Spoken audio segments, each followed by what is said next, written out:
nous allons inviter un certain nombre de jeunes justement qui n'ont pas forcément accès à la culture, qui ne sont pas musiciens pour la plupart, ce sont de jeunes écoliers.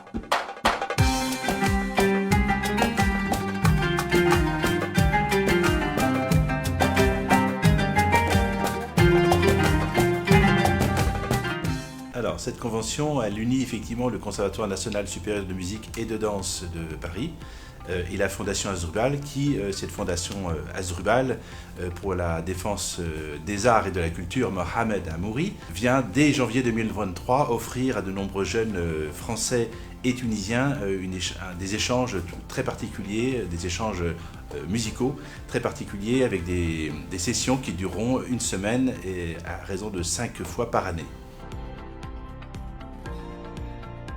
Alors nous avons depuis 2016 organisé déjà un certain nombre d'événements culturels, plus principalement des concerts, avec la collaboration donc de la famille Amouri. Et progressivement nous avons eu cette envie commune d'échanger et d'offrir toute cette excellence à la jeunesse tunisienne, mais également à la jeunesse française, dans le cadre donc de partage. Et donc une fondation a été créée, la Fondation Hasdrubal pour la culture et les arts Mohamed Amouri.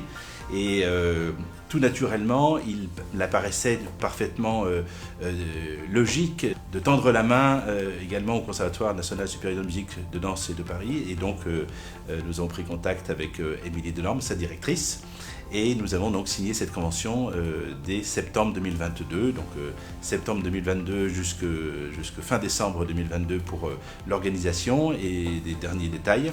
Et à compter du 23 janvier 2023, donc concrètement, la première session débutera.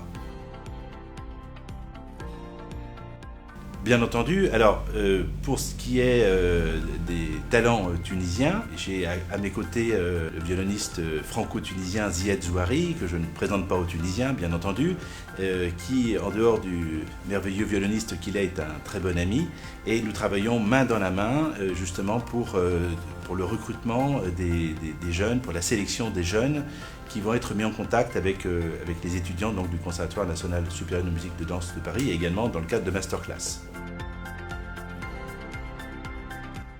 Alors la musique, effectivement, vous l'indiquez très justement, n'a pas de frontières, n'a pas de langue, hein, c'est effectivement un langage universel.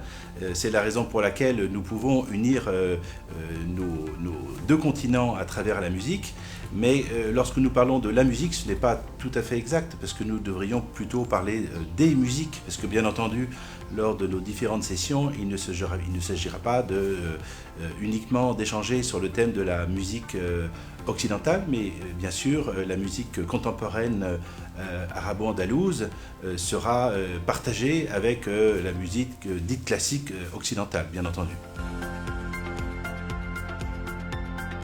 Alors non, justement, il y a une volonté qui est commune d'ailleurs avec notre soutien qui est l'ambassade de France, plus particulièrement l'Institut français de Tunisie, qui est à nos côtés pour mener à bien tous ces échanges de grande envergure.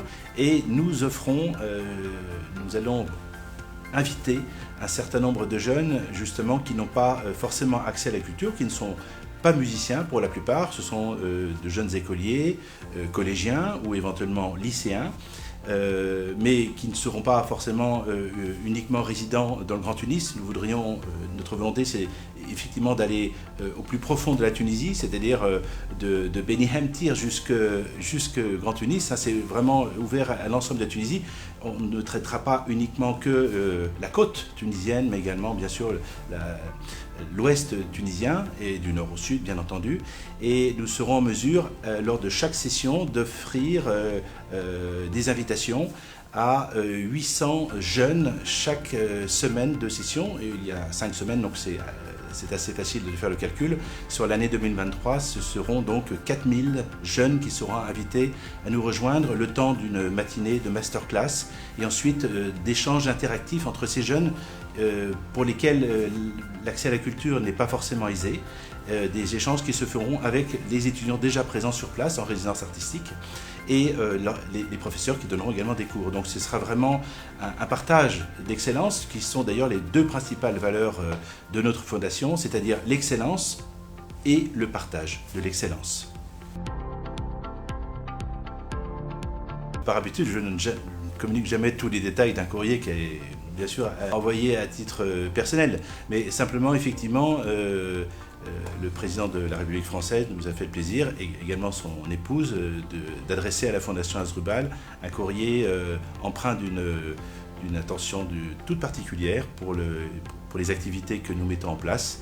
Et au travers de ce courrier, effectivement, ils nous ont apporté beaucoup de soutien et leurs plus vifs encouragements.